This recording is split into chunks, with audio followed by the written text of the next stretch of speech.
किसी भी एग्जाम को क्वालिफाई करने के लिए बहुत जरूरी होता है टाइम टेबल। जी हाँ बच्चों, आज मैं बात करने वाला हूं टाइम टेबल के बारे में। बहुत सारे बच्चों को मैंने अपनी आंखों के सामने पास होते क्वालिफाई होते देखा है और बहुत सारे बच्चों को मैंने फेल होते भी देखा है। और मैंने देखा है कि अक्सर एक कुछ खास बातें हैं जो टॉपर्स फॉलो करते हैं और जो बाकी लोग फॉलो नहीं कर पाते। तो आज मैं उसी बारे में बात करने आया हूं। प्यारे बच्चों, अभी आप एनडीए की प्रिपरेशन शुरू कर चुके होंगे और अब आप एक टाइम टेबल की होड़ में मच गए होंगे। टाइम टेबल क्या होना चाहिए, सुबह पढ़ना चाहिए, रात में पढ़ना चाहिए, सुबह मैथ्स पढ़े, शाम पढ़े, दिन पढ़े, अरे कब पढ़े, नॉकटर्नल, डायर्नल, बहुत सारी डिबेट्स आपके सामने आ रही होगी।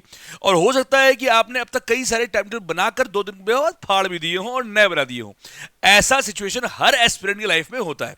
पर मेरी बात मानो, कुछ चीजों को अगर आपने गांठ बांध लिया तो जिंदगी में आप यकीन मानो कोई भी एग्जाम की तैयारी करोगे आप पहली बार में क्वालिफाई करोगे। पहली जरूरी बात, कभी भी टाइम टेबल नहीं, हमेशा टास्क टेबल को फॉलो करिए, नंबर 1। नंबर 2, हमेशा कभी भी एक दिन के ऊपर का गोल डिवाइड ना करिए। फॉर एग्जाम्पल, अगर आपके एग्जाम को 4 महीने हैं तो आप पहले सोचिए कि 4 महीने में मुझे 3 महीने में अपना पूरा सिलेबस खत्म करना है। उस 3 महीने में सिलेबस खत्म करने के लिए मुझे 1 महीने में इतना पढ़ना है। उस 1 महीने में इतना पढ़ने के लिए मुझे 1 हफ्ते में इतना पढ़ना है। उस 1 हफ्ते में पढ़ने के लिए मुझे 1 दिन में इतना पढ़ना है। ये विवेकानंद जी ने कहा था कि अपने बड़े से बड़े गोल को छोटे से छोटे पार्ट से डिवाइड कर लो, उसे अचीव करो और आगे बढ़ो। यही बेस्ट तरीका होता है और यही मैंने देखा है मैक्सिमम बच्चों को फॉलो करते हुए। तो प्यारे बच्चों, सबसे जरूरी बात, टाइम टेबल को आप डिवाइड करेंगे अपने टास्क टेबल में, यानी अपना 1 डे का 7 डेज का टास्क बनाएंगे और उसे अचीव करेंगे और आगे बढ़ेंगे खुश होकर।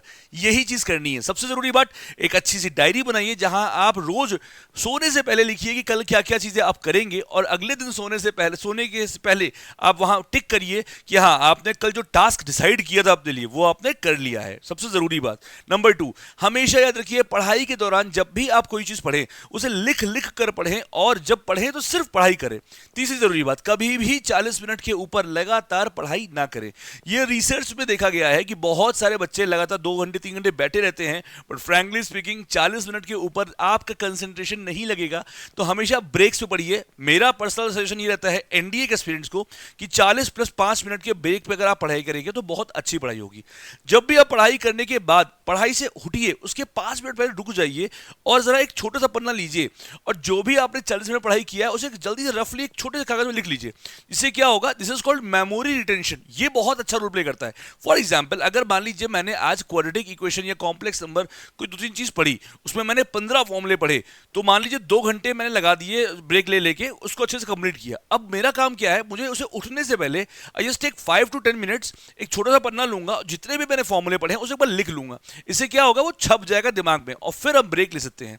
जब भी एक पढ़ाई की दूसरी पढ़ाई का बीच में ब्रेक होगा ना, कभी भी खुद को डिजिटली एक्टिव नहीं करना है, डिजिटल डिटॉक्स करना है। मतलब ये है कि कोई भी स्क्रीन वाली चीज जो आपका ब्रेन कंज्यूम करे वो नहीं करना है। इंस्टेड ऑफ आप इंस्ट्रूमेंटल म्यूजिक सुन सकते हैं, मोटिवेशनल म्यूजिक सुन सकते हैं बिटवीन टू पढ़ाई, ठीक है।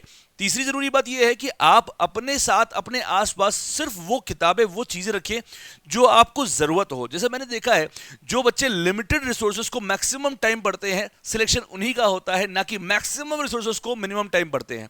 देखो बेटा, बहुत सिंपल सी बात है, this is called KP rule. कम पढ़ो, कई बार पढ़ो।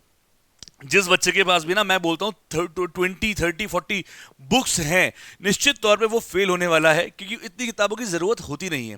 आप हर चीज की एक स्पेसिफिक बुक ले लीजिए और खुद से बस यही बोलिए कि इस बुक को मुझे 5 से 6 बार सॉल्व करना है अगर मैथ्स की हो, और लर्न करना है अगर याद करने वाली हो। इनको फॉलो करें, साथ में छोटे छोटे गोल्स बनाएं, उसे अचीव करें, खुश रहें। कभी कभी क्या होगा, because of financial, because of health, because of family, हो सकता है आप कभी कभी टारगेट पूरा ना कर पाए, तो उस दिन खुद को थोड़ा सा गुस्सा करना खुद के ऊपर। इसे बोलते हैं कैरेट एंड स्टिक प्रिंसिपल, यानी अच्छा करो तो प्रेज करो, बुरा करो थप्पड़ मारो कि नहीं भाई करना है। अगर आपको कोई चीज हासिल करनी है तो हमेशा याद रखो बेटा, कंपटीशन एक मैराथन है, स्प्रिंट नहीं, जहां आप शुरुआत से 10 घंटे पढ़ेंगे, बट अगर 2 घंटे 4 घंटे भी रेगुलर पढ़ेंगे तो यकीनन आप क्वालिफाई कर पाएंगे। अगर मैं एक वर्ड बोलूं जो आपका सक्सेस मंत्र है, वो है कंसिस्टेंसी। और वो कहां लाना है, टाइम टेबल में। तो टाइम टेबल में एक दो गलतियां और करते हो आप। जब आप रिवीजन करते हो तो रिवीजन देख कर करते हो बेटा, कभी भी रिवीजन देख कर नहीं होता, लिख लिख कर होता है। एक और गलती करते हैं, जब भी आप कोई चीज पहली बार पढ़ रहे हो ना, तो अपने नोट्स को बहुत ही कंसाइज और अच्छा बनाएं, जिससे कि जब आप रिवाइज करें तो आपको समझ में आए कि आपने क्या लिखा था, कैसे लिखा था। बेटा वो नोट्स आपको बिलोंग करते हैं, तो वो नोट्स आपको समझ में आना जरूरी है, ना कि दुनिया को। तो हमेशा याद रखिए, दुनिया को नोट्स इंप्रेस करने के लिए ना बनाइए, अपने आप को एक्सप्रेस करने के लिए बनाइए, कि जब आप दूसरी बार पढ़ें तो पढ़ पाए। सबसे जरूरी बात, मैंने देखा बच्चों को, बच्चे क्या करते हैं, पूरी पूरी किताब छाप लेते हैं। बहुत सारे टीचर्स सब कुछ लिखा देते हैं बुक में जो जरूरी होता है। प्यारे बच्चों, अगर आपको क्वालिफाई करना है तो टाइम टेबल में एक चीज डाल लो कि जब आप नोट्स बनाओ तो बहुत ही प्रिसाइज बनाओ, माइंड मैप्स के थ्रू बनाओ, थोड़ा सा चार्टिंग करो, थोड़ा सा डेटा के साथ बनाओ, फिगर्स के साथ बनाओ, जिससे कि वो नोट्स पढ़ने में इंटरेस्टिंग भी हो और टू द पॉइंट हो। अगर आप इन बातों का ध्यान रखेंगे तो यकीनन आप अच्छे से टास्क टेबल को एग्जीक्यूट करके एक बेहतर टाइम टेबल बनाएंगे ही नहीं, बल्कि उसे फॉलो करेंगे और अपने लक्ष्य की प्राप्ति करेंगे।